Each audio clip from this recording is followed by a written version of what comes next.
الا بذکر اللہ تطمئن القلوب وقال قال رسول اللہ صلی اللہ علیہ وسلم اذا مررتم بریاض الجنہ فارتعوا قالوا یا رسول اللہ ما ریاض الجنہ قال ہی حلق ذکر اور کما قال نبی علیہ الف الف تحید والسلام منا احسن من کا لم تر قط عینی اجمل من کا لم تلد النساء خلقت مبرئا من کل عیب کانک قد خلقت کما تشاء یا صاحب الجمال و یا سید البشر من وجهک المنیر لقد نور القمر لا يمكن الثناء کما کان حقه وعدت خدا بزرگ تو یہ قصہ ہے مختصر۔ یا الہی جب تلک میرے جسم میں جان رہے تجھ پہ صدقے اور تیرے محبوب پہ قربان رہے۔ یا الہی میں رہوں یا نہ رہوں، پر میرے دل کی یہ دعا ہے کہ دین احمد رہے اور عزت قرآن رہے۔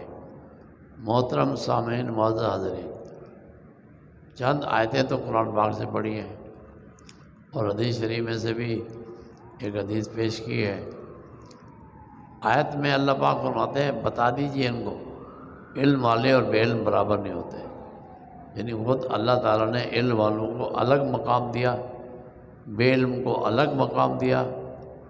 جیسے زمین الگ ہے آسمان الگ ہے، ایسے علم والے الگ ہیں بے علم الگ ہے، دونوں کا دائرہ الگ الگ ہے، دونوں کا مقام الگ الگ ہے، شان بھی الگ الگ ہے۔ علم والوں کی خصوصیت یہ ہے وہ اللہ کا خوف رکھتے ہیں، بے علم کی یہ ہے کہ وہ نہیں رکھتا، وہ ڈنڈا لگے تو جی، نہیں لگے تو نہ، بے علم کا یہ ہے۔ اور اہل علم ہر وقت خوف کھاتے ہیں، رات کو جاگتے ہیں، دن کو، رات کو، ہر حال میں اللہ کو یاد کرتے ہیں، ڈرتے ہیں، اللہ سے روتے ہیں، ان کی ایک مستقل شان ہے، گویا کہ روحانی طور پر سرسبز شاداب روحانی طور پر، اور جاہل روحانی طور پر خشک سوکھا ہوا بنجر، جیسے بنجر علاقہ ہوتا ہے نا، پہاڑی علاقہ دیکھو بنجر، کچھ بھی نہیں اگتا وہاں پر، تو جاہل ایسی ہے۔ سب سے بڑی بات ہے کہ وہ اپنا ہی نہیں ہے، اوروں کا کیا ہوگا، جاہل اپنا بھی نہیں ہوتا۔ اور علم والے لوگ اوروں کے لیے بھی خیر خواہ، اپنے لیے بھی خیر خواہ۔ اور حضرت آپ تو ایک عجیب معنی کرتے تھے، دل میں آ رہا ہے بتا دوں، کیا خیال ہے بتا دوں؟ اچھا بتاتا ہوں۔ حضرت فرماتے تھے کہ جو ہماری منطق کے اور ان علوم کے خلاف بات ہے، بہرحال، اور ہم نے کیونکہ دونوں چیزیں سیکھی ہیں، منطق فلسفہ اور معقولات بھی سب سیکھا ہے، اور منقولات بھی اللہ نے تو فضل کیا، لیکن حضرت کی اپنی بات ہے، نہ ہم سے ہے نہ آپ سے ہے۔ حضرت کہتے ہیں علم ایک جسم ہے، ہم کہتے ہیں حضرت ہم نے جتنی کتابیں پڑھی علم کو جسم کہیں نہیں پڑھا۔ کیا آپ حضرات نے علم کو جسم کہیں پڑھا ہے؟ کہیں نہیں پڑھا۔ ہاں جی، وہ تو آراز میں تھے، آراز، جوہر بھی نہیں، جسم بھی نہیں۔ لیکن حضرت کو کیا فرماتے تو ہم ظاہر شیخ کے لیے تو یہ سیکھنے جاتے تھے تو ہم چپ ہو کے غور کرتے حضرت کیا فرماتے ہیں۔ تو اسے مرید کو چاہیے شیخ سے صحیح توجہ سے فیض حاصل کرے، کیونکہ یہ امانت ہے، اللہ کی طرف سے رسول پاک کے پاس آئی ہے، رسول پاک کی طرف سے صحابہ کے پاس آئی ہے، درجہ درجہ اس حادث تک، پھر آپ تک آئی ہے اور آگے جائے گی انشاءاللہ۔ اچھا، اب کیا فرماتے علم جسم ہے، ہم بڑی توجہ سے ہم سنتے حضرت کیا فرماتے ہیں، لیکن دل کو سمجھاتے حضرت جو فرماتے ہیں ہمیں غور سے سننا ہے۔ فرماتے ہیں اس کو روح کی ضرورت ہے۔ اچھا، ہم نے علم کی روح تو پڑھی کوئی نہیں، آپ نے پڑھی ہے کوئی علم کی روح؟ پڑھی کوئی نہیں، تو ہم نے تو اپنے طرف سے جو کچھ آپ نے پڑھا کوئی ہم نے بھی پڑھا، کچھ آگے کچھ پیچھے پڑھا تو سب نے ہے بھائی۔ پھر فرماتے اس کو روح کی ضرورت ہے۔ اچھا، ہم کہتے ہیں حضرت روح کیا بتاتے ہیں؟ کہتے ہیں علم کی روح کا نام عمل ہے، عمل۔ اب ہم توجہ کرتے اچھا علم کی روح کا نام عمل ہے، حضرت فقیرو علم کی روح کا نام عمل ہے۔ اچھا پھر ہم کہتے ہیں لائن ہٹ گئی، کتابوں میں تو ایسا ہے ہی کوئی نہیں، کتاب میں تو ایسا کوئی ہے ہی کوئی نہیں۔ اور پھر فرماتے فقیرو عمل بھی جسم ہے، عمل بھی کیا ہے؟ جسم۔ اب ہم عمل تو پکا آراد ہے، ہر جگہ لکھا پڑا سب نے ہوگا۔ پھر فرماتے ہیں اس کی جسم کی ضرورت ہے، عمل کو کس کی ضرورت ہے؟ جسم کی۔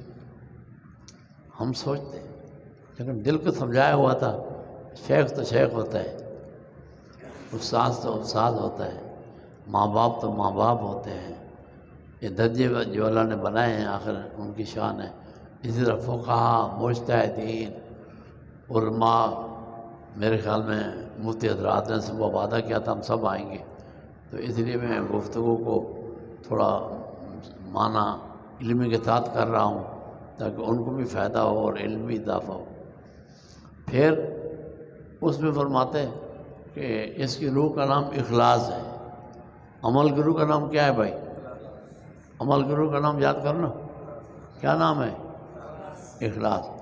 بغیر اخلاص کے عمل ایسے کچھ بھی نہیں۔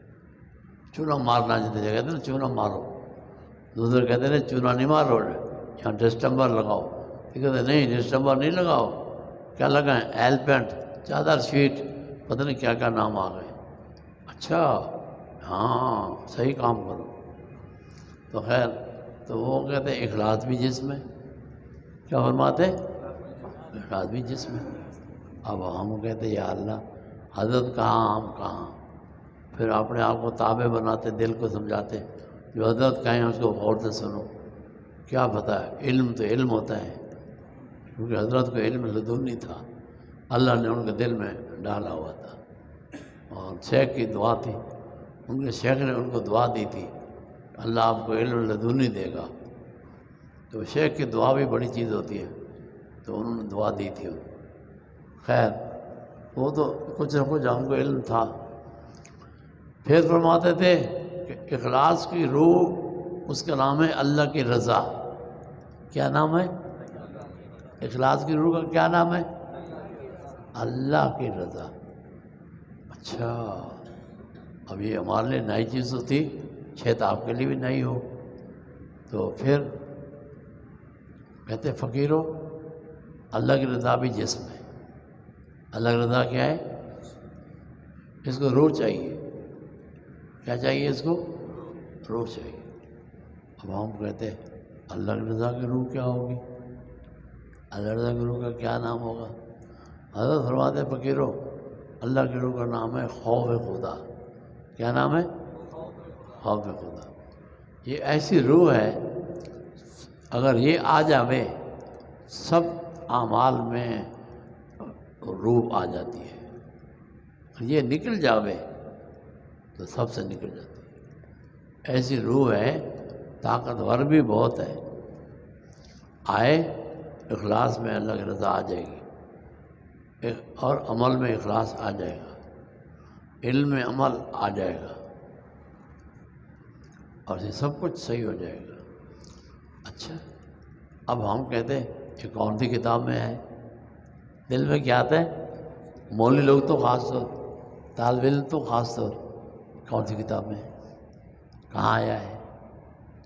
پھر حضرت ایک آیت پڑھتے قرآن پاک میں، اس میں سارا جواب آ جاتا۔ وہ فرماتے تھے انما یخش اللہ من عبادہ العلماء۔ کیا پڑھتے؟ پڑھ علماء۔ اچھا گرامر کے تفصیلات تو آپ جانتے ہیں، انا کیا کرتا ہے، ما کیا کرتا ہے، انا ما آتا ہے تو کیا ہوتا ہے، ملغا عن العمل ہوتا ہے کیا ہوتا ہے، حروف شبہ الفعل ہے تو یہ کیا کرتے ہیں، ہاں جی انا انا ہم کا انا، لیت لکن لا اللہ، ناصب اسمن و رافع در خبر زد ما والا۔ تو بہرحال وہ گرامر میں جائیں گے تو لمبا وقت ہو جائے گا، گرامر بھی اللہ نے تفصیل سے پڑھنے کا موقع دیا، اچھے اساتذہ سے پڑھی۔ تو اس لیے وہ سب یاد ہے۔ اب یہ ہے کہ پھر فرماتے کہ دیکھو فقیرو، یہ ہے خوف خدا۔ اچھا ہم بھی سمجھ جاتے گویا کہ اللہ نے آخری چیز بتا دی، اور خوف خدا آخری جز ہے، اور بندے جو اس کے حامل ہیں وہ علماء ہیں۔ اور جب خوف خدا ہے یہ آخری جز ہے تو نیچے والے اجزاء بھی ہوں گے، اس میں اللہ کی رضا ہوگی نہیں ہوگی، اس میں اخلاص ہوگا، اس میں عمل ہوگا، اس میں علم ہوگا۔ انما یخشی اللہ عباد العلماء۔ حضرت یہ پڑھتے نا پھر ہم متفق ہو جاتے ہیں، ہم کہتے ہیں ہاں اب تو صحیح ہے، حضرت نے تو آیت بھی پیش کی ہے، اور آیت کو پھر ہم بھی سمجھتے تھے کہ اس میں اول آخر ذکر ہے، اور کلمہ حصر میں ہے، ہیں جی، حصر کے فوائد بھی ظاہر آپ جانتے ہیں۔ تو بہرحال یہ ان کی باتیں ہیں، جو حقیقت کے لوگ ہوتے ہیں وہ حقیقت کے لوگ ہوتے ہیں۔ ہم تو حقیقت تک پہنچ جائیں تو بڑی بات ہے، پہنچ جائیں بڑی بات، پہنچ نہیں پاتے، سفر بڑا دور ہے۔ حضرت کبھی کہتے او فقیرو، فقیری دور ہے، فقیری جتنی اونچی کھجور ہے، جتنی اونچی، اگر تم چڑھ گئے تو وہ میوے سے بھرپور ہے، اور اگر تم گر گئے پھر تو چکنا چور۔ چکنا چور جانتے ہو؟ چکنا چور ہے۔ تو یہ اس لیے علم، عمل، اخلاص، اللہ کی رضا، خوف خدا، یہ سب میوہ جات سے بھرپور ہے۔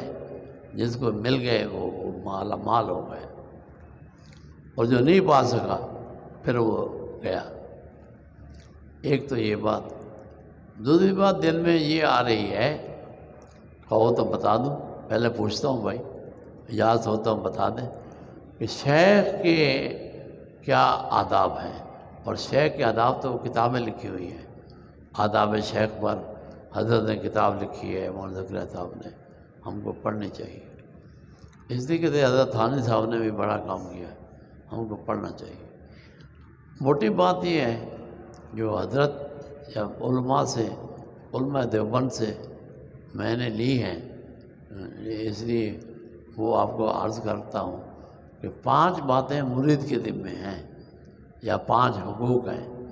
کتنے حقوق ہیں مرید کے ذمے؟ جو مرید کے ذمے ہیں وہ 5 ہیں، اور 4 باتیں شیخ کے ذمے ہیں۔ مزے کی بات یہ ہے 4 حقوق کیا ہیں جو شیخ کو ادا کرنے ہیں، اور یہ دونوں نسبتیں صحابہ اور رسول پاک کو حاصل ہیں۔ دونوں نسبتیں صحابہ اور رسول پاک کو حاصل ہیں۔ پہلی نسبت مریدوں کی بتا دیتا ہوں، پھر شیخ کی بھی بتا دیتا ہوں، تاکہ آپ کو دونوں علم ہو جائے۔ آپ تصوف اور تزکیے کی ہم کتاب بھی پڑھاتے ہیں، کچھ ساتھی بیٹھے ہوں گے، وہ ایسی بات نہیں کہ باتوں پہ کتاب پڑھاتے ہیں، وہ حدیثوں میں بھری ہوئی ہے۔ وہ حضرت زاد السالکین جو ہے وہ حدیثوں سے بھری ہوئی ہے، اور مستند ہے، اور کتابوں کا نام ہے۔ جو ساتھی پڑھتے ہیں وہ سمجھتے بھی ہیں الحمدللہ۔ خیر، پہلا مرید کا اوپر جو شیخ کا حق ہے وہ اپنی عقیدت اللہ تعالیٰ اور رسول اللہ صلی اللہ علیہ وسلم کے ساتھ، اس کے بعد اپنے شیخ کے ساتھ اچھی رکھے۔ اللہ کی توحید ہے، رسول کی رسالت خط نبوت ہے، اور شیخ کے جو رہنمائی ہے شریعت کی، طریقت کی، وہ کرتے ہیں، تو ان سے بھی اچھی عقیدت ہو، ان کے دل میں اپنے ان کو اچھے جانے، شیخ کو دل میں اپنے اچھا سمجھے، اچھے عقیدت رکھے۔ دوسرا حق جو مرید کے ذمہ ہے، یہ ساری باتیں ہیں تو صحابہ کی، میں آپ کو جامع کر کے عرض کر رہا ہوں، ہیں صحابہ کی، ہیں صحابہ کی اور رسول پاک کی، میں عرض کر دے رہا ہوں، ہاں، تاکہ اہل علم بھی فائدہ اٹھا لیں اور دوسرے ساتھی بھی فائدہ اٹھا لیں۔ بڑی دونوں کی رعایت کر کے چلنا اور چلانا، یہ بھی حکمت کی بات ہے۔ دوسری ہے کہ ادب ہونا چاہیے، ادب۔ دوسری جو مرید کے ذمہ ہے ادب۔ پیارے نبی فرماتے ہیں اللہ خالقانی، یہ حدیث شریف پیش کر رہا ہوں، اللہ خالقانی ثم ادبانی فاحسن تادیبی، میرے اللہ تعالیٰ نے مجھ کو پیدا فرمایا، آپ سلام فرماتے ہیں، پھر مجھ کو ادب سکھلایا اللہ نے خود، سبحان اللہ، جس کو اللہ سکھائے ادب، اس کے ادب کا کیا شان ہوگا، ہیں اللہ خود سکھا رہے ہیں۔ آگے آپ سلام فرماتے ہیں فاحسن تادیبی، مجھے بہت اچھا ادب سکھایا میرے رب نے، اور میں نے یہ سب کچھ اپنے صحابہ کو دے دیا، جو کچھ اللہ نے مجھے دیا میں نے کس کو دیا؟ صحابہ کرام کو دے دیا۔ صحابہ بڑے باادب ہیں، ان کے ادب، ان کی کسی شان کی تفصیل کا وقت نہیں ہے، مغرب بہت جلدی آ رہی ہے، ابھی مجھے اشارہ مل جائے گا کہ بند کرو، بند ہو جائے گا پھر، اس لیے تیسری جو شیخ کے لیے مرید پر تیسرا حق ہے وہ ہے محبت، وہ ہے محبت۔ محبت کا جو مقام ہے وہ صحابہ سے پوچھو، محبت کا جو مقام ہے صحابہ سے پوچھو، وہ ہم اور آپ اگر جز بھی مل جائے نا، جز بہت ہوگی۔ حدیث بھگوت ایک دعا صحابہ کرام میں سے کسی صحابی نے کہا یا رسول اللہ قیامت کے دن آپ تو جنت کے اعلیٰ مقام میں چلے جائیں گے، اور ہم کو تو آپ کے بغیر چین نہیں آئے گا۔ عشق دیکھو صحابہ کا، ہم کو چین نہیں آئے گا یا رسول اللہ، ہم تو بے چین ہو جائیں گے، ہم تو لادا نہیں دیکھتے آپ کو، لادا گھر چھوڑ کے بھاگ آتے صحابہ۔ کیا عجیب تھی بات۔ ایک صحابی نے کہا یا رسول اللہ آپ تو جنت میں بہت بلند بالا اور اعلیٰ اور عرفہ اور اونچے مقام میں تشریف لے جائیں گے یا رسول اللہ، اور ہم کو چین نہیں آئے گا، چاہے جنت بھی ہو، آپ کے بغیر ہم نہیں رہ سکتے۔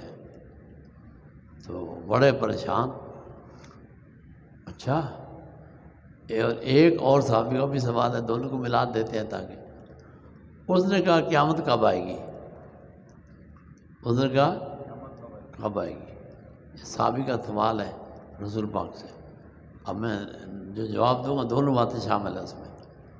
آپ صلی اللہ علیہ وسلم نے فرمایا تو نے قیامت کے لیے کیا تیار کر رکھا ہے کہ مجھ سے قیامت کے بارے میں پوچھتا ہے، کیا تیار ہے تیرے پاس؟ اس نے کہا یا رسول اللہ میرے پاس بڑی نمازیں، بڑے روزے، بڑی حج زکاتیں، بڑی صدقے خیراتیں، بڑے نیک اعمال جمع نہیں ہیں، میرے پاس ایک بات ہے۔ آپ سب سے تیرے پاس کیا بات ہے؟ کہ آپ کی محبت ہے میرے پاس۔ صحابی نے کیا بولا؟ آپ کی۔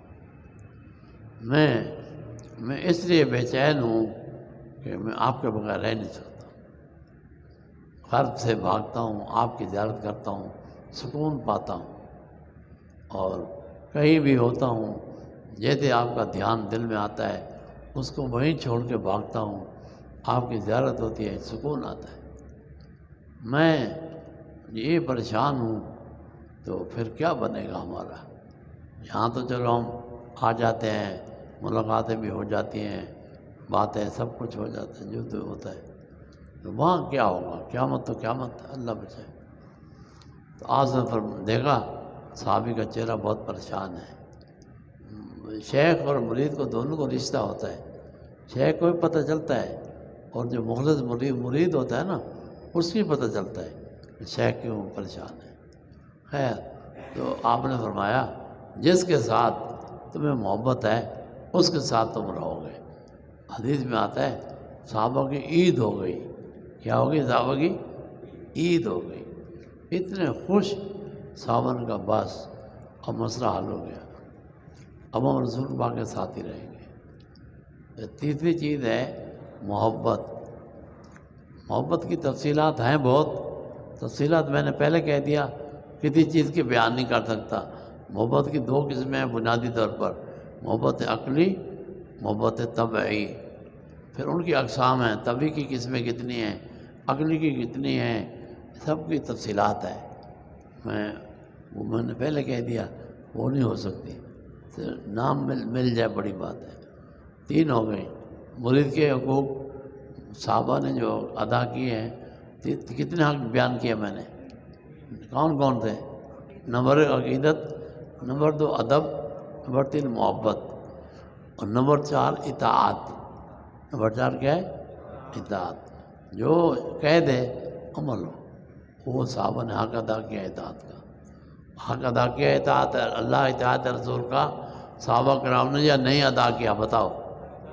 ادا کیا، دونوں طرف سے ادا ہے، یہ بات بھی نہیں، دونوں طرف سے ادا ہے۔ کتنی باتیں ہو گئیں؟ 4۔ پانچواں کے صحبت میں رہنا، ساتھ رہنا۔ اب صحبت کے 2 معنی ہوتے ہیں، ایک تو ہوتا ہے طالب علم، بھائی کیوں رہتے ہیں، کس لیے رہتے ہیں ساتھ؟ علم سیکھنے کے لیے۔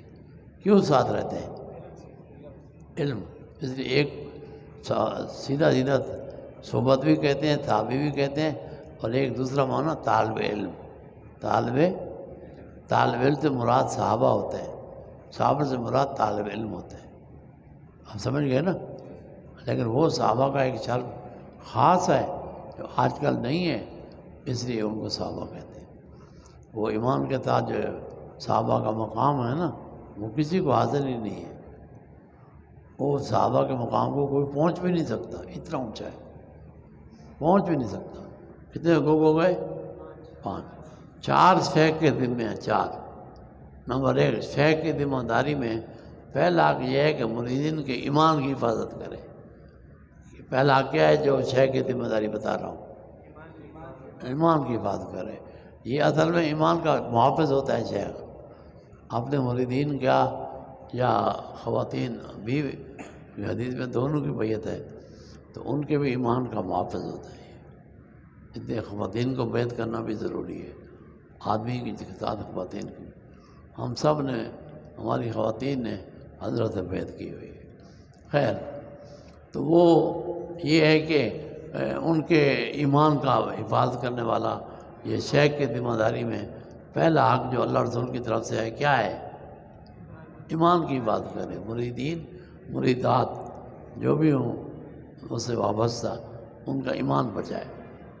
ایمان بچانا سب سے اونچا عمل ہے۔ دیکھو سب کچھ سے گزر بسر ہو جائے گا، ایمان کے بغیر نہیں ہوئے گا۔ ایمان کے بغیر اس کی کوئی قیمت نہیں ہے، یہ بے قیمت دولت ہے بہت۔ تو یہ شیخ کی ذمہ داری ہے کہ مریدین کے ایمان کا تحفظ کرے۔ کوئی بھی ایمان کے خلاف بات ہوگی نا، شیخ وہاں رکاوٹ کرے گا۔ شیخ اگر نہیں کرو، غلط سودا نہیں کرو، غلط عقیدہ نہیں رکھو، کہیں شرک بدعت نہیں کرو، کہیں غیر اللہ کو نہیں لو۔ دوسرا حق ہے ان کی جان کی حفاظت کرے۔ کیا کرے؟ مثلا گناہ میں بھی جان نقصان ہوتا ہے نا، ہوتا نہیں ہوتا؟ وہ گناہ نہیں کرنے دیتا، کہتا ہے یہ گناہ نہیں کرو، یہ جان کا نقصان ہے۔ اور کبھی کبھی مال، تیسرا درجے کے مال، تو شیخ مال کی بات کرتا ہے، تو جہاں گناہ میں جاتے ہیں نا، مال بھی جاتا ہے وہاں، تو شیخ راستہ روکے گا، نہ اس میں جان خراب کرنے دے گا مرید کو، نہ مال خراب کرنے دے گا۔ کتنی باتیں ہو گئیں؟ 3 ہو گئی۔ چوتھی بات، میں کوئی ٹائم ہے ہی نہیں، خالی ذکر کر دیتا ہوں تاکہ آپ کے علم میں آ جائے، تفصیل پھر آتے جاتے رہیں گے تو تفصیل بھی مل جائے گی۔ چوتھی ہے عزت۔ چوتھی دولت کیا ہے؟ انسان کی عزت جو ہے نا، یہ بہت بڑی دولت ہے۔ عزت کا حفاظت کون کرتا ہے؟ شیخ۔ مرید کی عزت کی حفاظت کون کرتا ہے؟ شیخ۔ ایمان کی حفاظت نمبر 1، جان کی حفاظت نمبر 2، مال کی حفاظت نمبر 3، اور عزت کی حفاظت نمبر 4۔ یہ شیخ کی ذمہ داریاں بھی آپ کے علم میں آ گئیں۔ میں نے آج دل میں آیا، مرید کی تو بتاتے رہتے ہو، شیخ کی بتاتے نہیں ہو۔ دل میں آیا کہ مرید کی تو بتاتے رہتے ہو، شیخ کی بتاتے نہیں ہو، شیخ کے اوپر بھی کوئی کام ہے یا نہیں؟ تو میں نے کہا چلو آج بتا دیں گے۔ علم میں آ گئی نا؟ شیخ کی کتنی ذمہ داریاں ہیں؟ نمبر 1 ایمان، نمبر جان، مال، عزت، 4۔ یہ 4 یہ چیزیں تھیں۔ میں نے تفصیل تو پھر تفصیل ہوتی ہے نا، تفصیل کہتے ہو جائے، خالی بات ہو گیا، بات ذکر کرائے۔ میں نے پہلے